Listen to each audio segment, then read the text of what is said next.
Tepuk tangan dulu lah buat.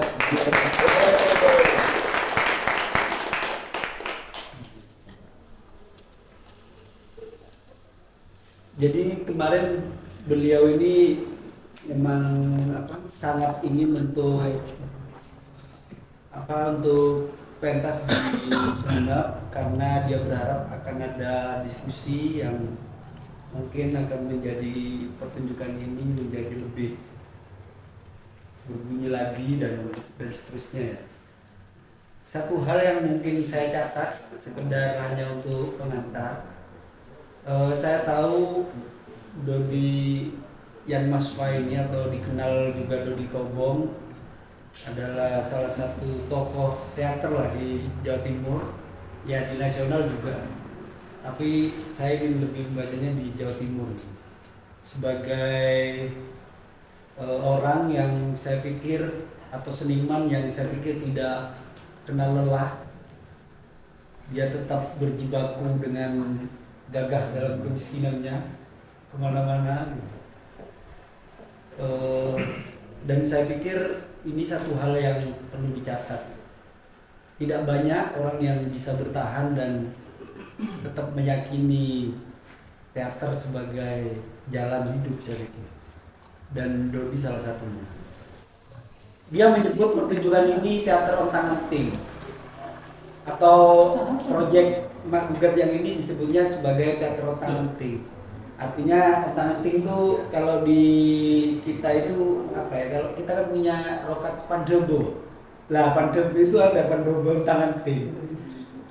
Ontang-anting hanya sendirian. Atau penting. Dan ini saya pikir juga satu hal yang menarik kalau kita lihat sebagai bahwa teater kita kenal sebagai kerja kolektif misalnya. Kemudian Dodi dengan berani menyebut teaternya yang Magugat ini sebagai teater yang sendirian. Ya artinya dia seperti menolak kolektivitas gitu. Mungkin ini juga bisa dibaca dalam garis tentang waktu tertentu ya, karena hari ini misalnya dia kemudian bicara soal bagaimana teater sebenarnya bisa sendiri. Dia tidak lagi membutuhkan perangkat yang banyak, dia tidak membutuhkan orang yang banyak, dia tidak membutuhkan yang seperti yang selama ini telah kita kenal dan telah kita wacanakan. Nah itu hal yang lain yang juga saya pikir menarik. Terus yang ketiga mungkin soal Magugat. Magugat sebagai satu narasi yang coba dibunyikan lagi oleh Dodi gitu. Di dalam beberapa folklore Sarip Tambak Yoso itu emak itu hadir sebagai tokoh yang dia terus menghidupkan gitu. Dia terus Sarip sudah dibunuh tapi kemudian datangnya emak memanggil dia kemudian dia hidup lagi. Lah, ada apa misalnya hari ini posisi emak kok harus dalam posisi yang semacam itu gitu. Yang itu hanya sekedar pengantar dan beberapa hal yang mungkin saya catat dari beberapa perbincangan yang juga saya pernah datang di pertunjukan Magugat sebelumnya.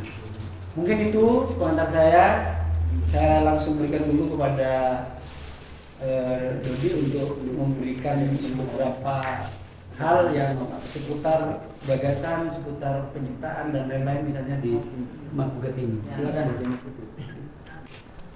Sebetulnya saya tiba-tiba berpikir bagaimana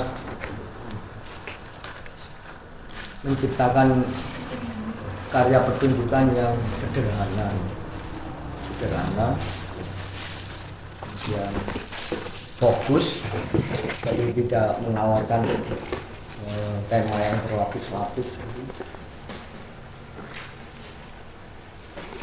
Dan sebetulnya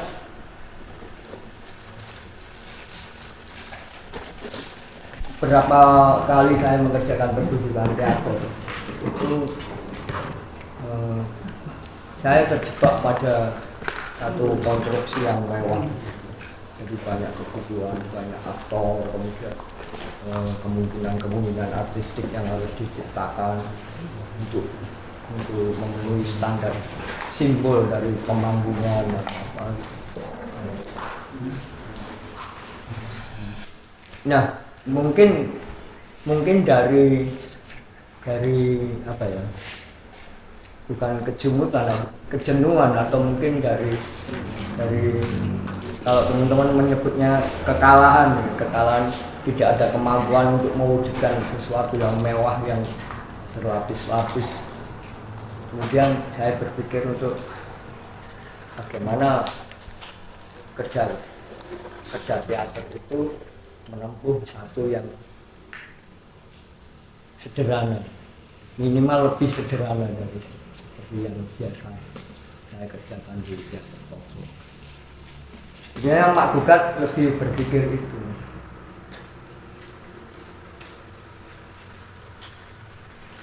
Makanya lantas ada satu pikiran lagi untuk memenuhi itu. Jadi saya harus memanfaatkan ruang, atau saya harus memanfaatkan apa yang saya miliki seminim apapun untuk bisa menghadirkan efek artistik, untuk menghadirkan nuansa-nuansa lain yang dibutuhkan oleh pertunjukan yang sederhana. Lantas saya mempola. Oh biasanya kalau saya mengerjakan pertunjukan teater itu saya harus menyiapkan dulu, misalkan mengatur jalan, kemudian membuat koreografi, kemudian membangun formasi, konfigurasi, sehingga sampai pada fase proses tertentu harus dieksekusi menjadi sebuah pertunjukan yang utuh. Nah, saya membalik logika itu, bagaimana hal-hal semacam itu tercipta ketika saya berada di ruang kehadiran. Ternyata banyak elemen yang sangat memungkinkan, misalkan penonton. Tiba-tiba penonton bisa menjadi pemain juga ketika saya dekati, kemudian saya ajak dialog. Syukur-syukur tadi ada yang respon, akan menjadi sebuah dialektika. Ketika saya menyalakan cahaya dan mengarahkan ke penonton, tiba-tiba itu menjadi bagian dari efek artistik yang muncul ketika saya hadir. Kemudian ada kaca, kemudian ada patung kepala manusia, kemudian ada kursi ini yang kemudian saya jadikan media untuk memainkan wayang yang ala kadarnya, wayang yang semacam itu kemudian hadir ketika saya berada di ruang kehadiran. Sebetulnya itu sih Mas, pencapaian saya itu, keinginan untuk bagaimana melakukan kerja teater yang sederhana. Kalau Mak Gugatnya mungkin sebagai pilihan ini. Ya, Mak Gugat itu sebenarnya ini berkaitan dengan pengalaman empiris yang tahun-tahun, kemudian itu menjadi mengendap dalam impulsivitas saya. Dan ketika saya diberi momen untuk mewujudkan sebuah karya, itu yang muncul impulsivitas itu. Saya selama saya masih kecil, kemudian sampai ibu saya meninggal, saya paling mengagumi ibu saya. Kemudian saudara-saudara saya itu banyak yang perempuan. Ya, hal-hal yang empiris itu yang mungkin menjadi pengaruh sehingga mengendap menjadi impulsivitas, dorongan dari sana. Hanya Mas Eng tahu beberapa karya pertunjukan saya selalu bicara tentang emak, tentang perempuan, sebenarnya dari pertunjukan Pak Dodi yang Mas Pak tadi, sebenarnya saya merasa terpuaskan ya, keinginan untuk menonton sebuah pertunjukan teater karena puas sekali, karena jujur ini tamu spesial bagi kita bersama malam ini, karena Rektor Kokong juga banyak menyumbang tumbuh sumurnya, termasuk pengaruhnya ke Awalnya pertanyaan saya 3, cuma akhirnya sudah terjawab 1 karena kenapa emak misalnya ternyata sudah dijawab sama Pak Dodi barusan. Tinggal 2 lagi nih. Kenapa menggugat Pak? Gitu. Karena yang saya tahu emak itu penyabar banget. Kecuali hari ini ya. Hari ini kan emak-emak itu menguasai jalan. Dia menguasai segala medan. Sen kiri, belok kanan gitu kan. Ya tanpa bilang-bilang apa-apa langsung robos gitu-gitu. Tapi begitu Pak, yang saya tahu emak itu penyabar, dia selalu ke dalam dia. Cara kerja yang saya tahu. Makanya kenapa harus menggugat? Pertama, berarti kan di belakang itu ada banyak persoalan, ada banyak hal besar sebenarnya yang mendasari peristiwa menggugat itu dalam pertunjukan emak gugat ini. Saya bukan memahaminya sebagai emak, karena memang pertunjukan ini bukan naskah tokoh, bukan naskah lakon. Saya lebih menawarkan pertunjukan yang karakter tema. Oh ternyata ada psikologi seorang anak atau psikologi manusia ya, justru dia siap menjadi apa? Sebagai alat. Ketika penderitaan emak, ketika kemewahan emak, ketika apapun yang ada di dalam diri emak itu tidak mampu diungkapkan sendiri oleh emak itu, ada tokoh entah itu anak, ada entah itu orang lain yang mencerap itu untuk menjadi alat mewakili apa yang ada dalam. Nah, psikologi itu ternyata banyak di realitas sosial. Sosok yang saya perankan itu sosok manusia yang memiliki psikologi itu. Jadi bukan tokoh emaknya, tapi itu bukan bukan sosok emaknya, tapi sosok lain yang justru menginformasikan tentang apa yang dicermati dari seorang emak. Makanya sebetulnya bukan gugatan, ini pertanyaan subjektivitas yang mungkin bisa saya pertanyakan pada orang-orang yang ada di sini, mungkin menjadi pertanyaan bagi diri saya. Pada akhirnya saya tuh kadang bertanya, gitu ya. Jangan-jangan kita anak seni, anak teater, anak aktor itu sok jadi seniman, sok jadi penyair, sok jadi aktor. Kok bisa? Karena realitas hidup itu kadang menampilkan yang lebih aktor nih. Misal Pak Do, mohon maaf, loncat ke sana, loncat ke sini, itu kan memang dalam satu rangkaian bahwa saya harus loncat nih, memanfaatkan ruang. Lalu bagaimana dengan orang yang kadang barang bawaannya itu tertinggal sedangkan dia harus naik dengan lift yang turun ke bawah gitu. Liftnya turun ke bawah, barangnya di atas. Dia langsung loncat melawan arus itu. Loh, jangan-jangan ini lebih maksud saya kira-kira. Cuma kadang-kadang keliaran hal-hal di dalam itu, kalau Budi Dharma kan menyitir Budi Dharma itu kadang fakta lebih fiksi daripada fiksi. Atau jangan-jangan saat kita mau berteater secara sederhana, ternyata hidup itu lebih teater daripada waktu. Maksud saya bagaimana Pak Do sebagai teater juga menghadapi realitas digital ini juga gitu. Ketika teater yang sederhana yang kadang lebih memukau. Ya, itu artinya justru ketika kita mau bikin teater yang sederhana itu justru malah lebih sulit. Lebih susah. Kita selalu terjebak oleh hal-hal yang tiba-tiba muncul dalam bawah sadar kita, kualitas artistik atau kemewahan estetik atau apa, kita selalu terjebak. Ya tidak menutup kemungkinan hal-hal yang di realitas itu menjadi inspirasi bagi pelaku kesenian, khususnya teater. Nah, emak gugat ini juga menghadapi itu. Makanya itu saya hadirkan ketika saya berada di ruang itu. Ketika saya berada di ruang-ruang yang hanya saya mapping ya, dan yang sini kan saya mapping ya, ada kaca, ada tiang. Nah, tiba-tiba ketika saya masuk pada ranah sebuah pertunjukan yang saya harus mewujudkan kemungkinan artistik, saya bisa memanfaatkan tiang itu, kaca itu, kemudian ya itu insting pelaku kreatif untuk bagaimana memunculkan sebuah kreativitas dalam sebuah aktualisasi atau sebuah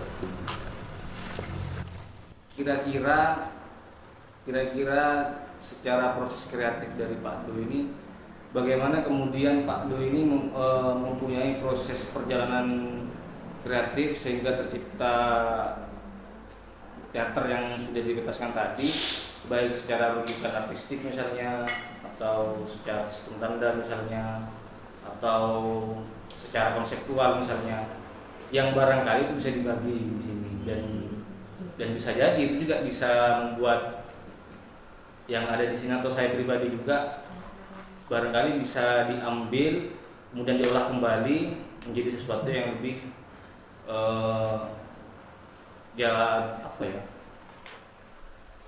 lebih kreatif lah kalau gitu. Sebetulnya di pola pemeranan itu saya sebenarnya memakai materi-materi dasar latihan. Dulu waktu saya menemani teman-teman sastra di UIN itu seringkali latihan menjadi orang gila di jalan-jalan.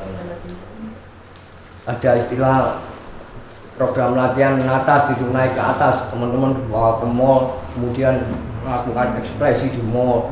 Setiap orang yang di mall pakai baju yang minim diistighfari gitu. Iya. Latihan semacam itu, latihan mental semacam itu. Latihan itu, ya latihan itu pada akhirnya menjadi endapan dalam impulsivitas kita. Sampai proses latihan keaktoran saya itu mencapai pada pemahaman fungsi aktor. Pemahaman fungsi aktor itu yang pertama, salah satunya bagaimana aktor mampu mengidentifikasi ruang kehadiran dengan tepat. Kemudian bagaimana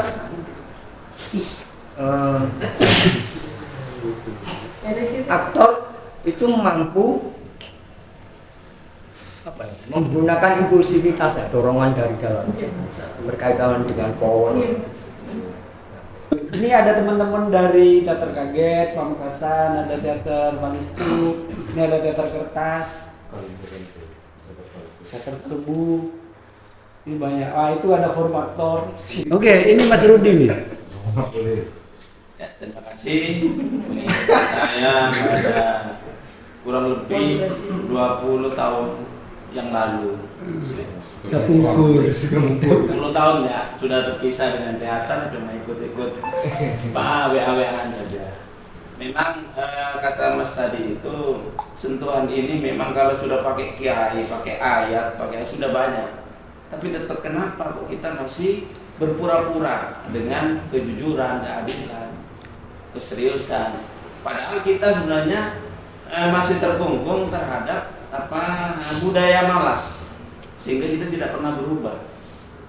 Jadi jangan disalahkan kalau misalnya tadi disinggung bagaimana pendidikan kok masih begini hasilnya, kok masih menghasilkan kebingungan, karena kita masih terkungkung dengan kemalasan itu.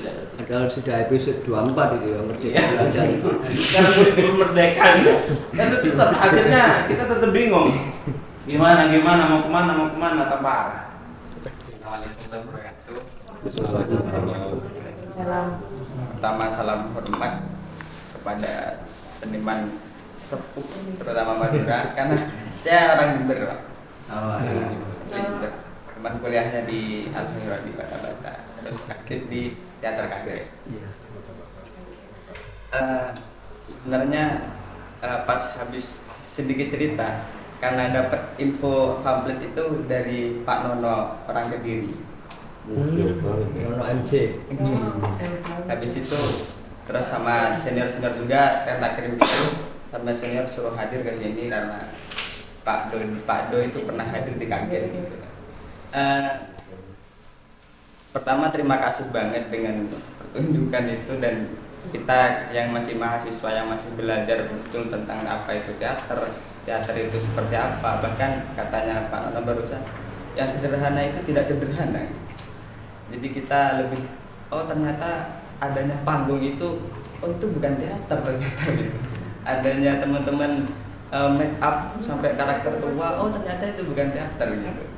Dengan seperti itu akhirnya kita lebih belajar lagi kalau bahwasanya teater itu tidak seserius itu, bahkan yang serius itu tidak serius pada dasarnya.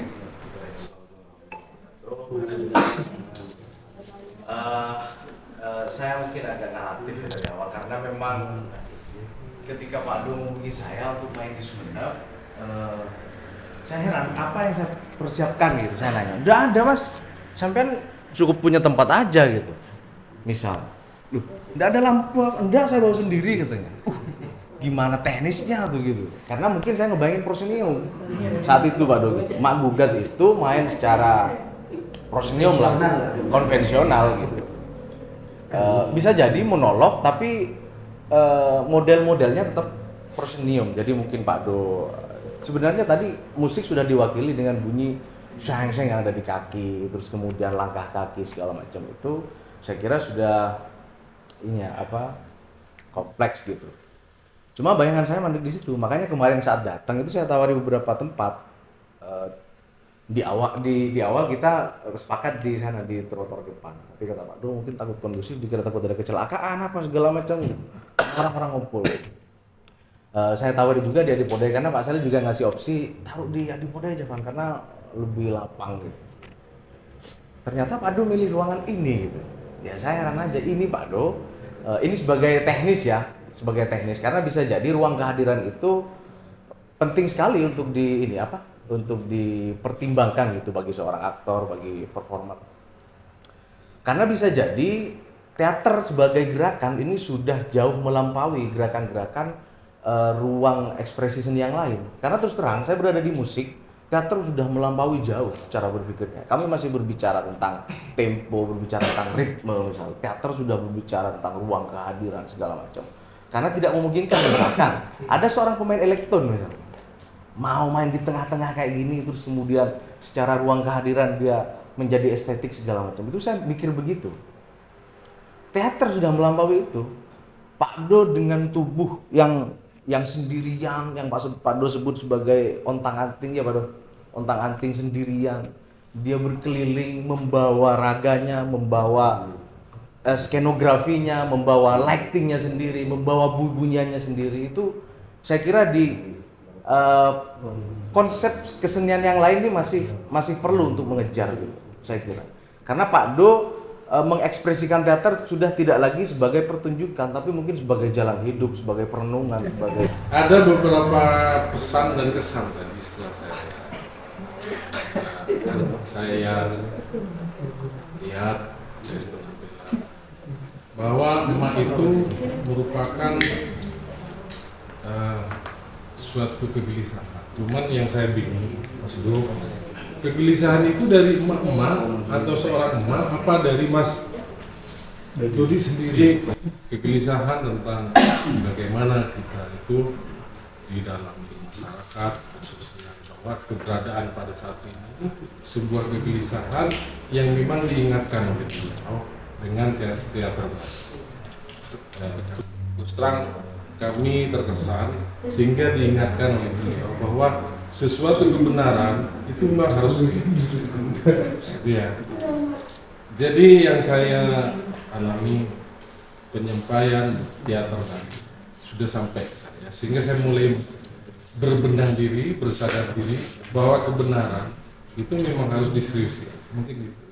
Barangkali Tepuk tangan. Oke, ada satu lagi mungkin kalau nggak ada ini terakhir closing. Ya, saya mengucapkan terima kasih kepada Mas Depa, Pak diberi kesempatan untuk meminjam tempat ini menjadi ruang kehadiran. Dan saya mohon maaf juga karena tidak menuruti keinginan Mas Rifan yang untuk main di sana. Tapi ketika ada momen-momen tertentu mungkin ya, ketika contoh yang di Balai Pemuda karena memang kegelisahan itu begitu numpuk sehingga saya benar-benar di ruang publik yang luas. Itu pun karena saya berpikir bahwa jangan sampai terjebak pada situasi di mana nanti kita terseret atau tergiring pada persoalan-persoalan politis. Jadi saya masih berpegang teguh bahwa teater atau kesenian yang saya tekuni itu masih pada fase itu, bahwa seni untuk seni, teater untuk teater. Bagaimana memungkinkan untuk hal-hal yang baru lagi, hal-hal yang bisa kita eksperimenkan. Ya sekali lagi terima kasih banyak karena diberi kesempatan. Dan teman-teman, saya suka diskusinya ini sehingga saya nanti bisa punya banyak catatan tentang dari hasil diskusi. Satu kata untuk kata. Ayo, ini sudah toko ini masalahnya. Satu kata untuk kata. Kata untuk kata tadi. Disiplin ilmu, oke. Wah, disiplin ilmu. Oke, cukup teater, disiplin ilmu. Catatan saya semoga menjadi persoalan karena saya tidak ingin apa yang disampaikan oleh Pak Saleh ternyata itu adalah kata kunci yang sangat penting yang malam ini sebenarnya tidak disinggung. Di pertemuan di Surabaya saya singgung. Apa yang disebut oleh Pak Saleh sebenarnya irisan yang terjadi di dalam wacana performatif hari ini antara teater dan performance. Jadi teater dan performance art. Jadi irisannya sebenarnya di situ. Karena kalau misalnya cita-cita teater adalah kemuliaan, adalah kebenaran dalam konteks yang begitu, maka katanya performance itu tidak benar. Karena yang benar adalah dia harus dekonstruktif, dia harus rekonstruktif, dia harus dan seterusnya. Makanya mungkin konteks pertunjukan ini menjadi catatan penting itu menurut saya. Itu yang pertama. Terus yang kedua, bukankah kebenaran itu adalah kesalahan-kesalahan yang tertunda? Terima kasih untuk semuanya. Sampai jumpa di pertemuan selanjutnya. Assalamualaikum warahmatullahi wabarakatuh. Waalaikumsalam warahmatullahi wabarakatuh.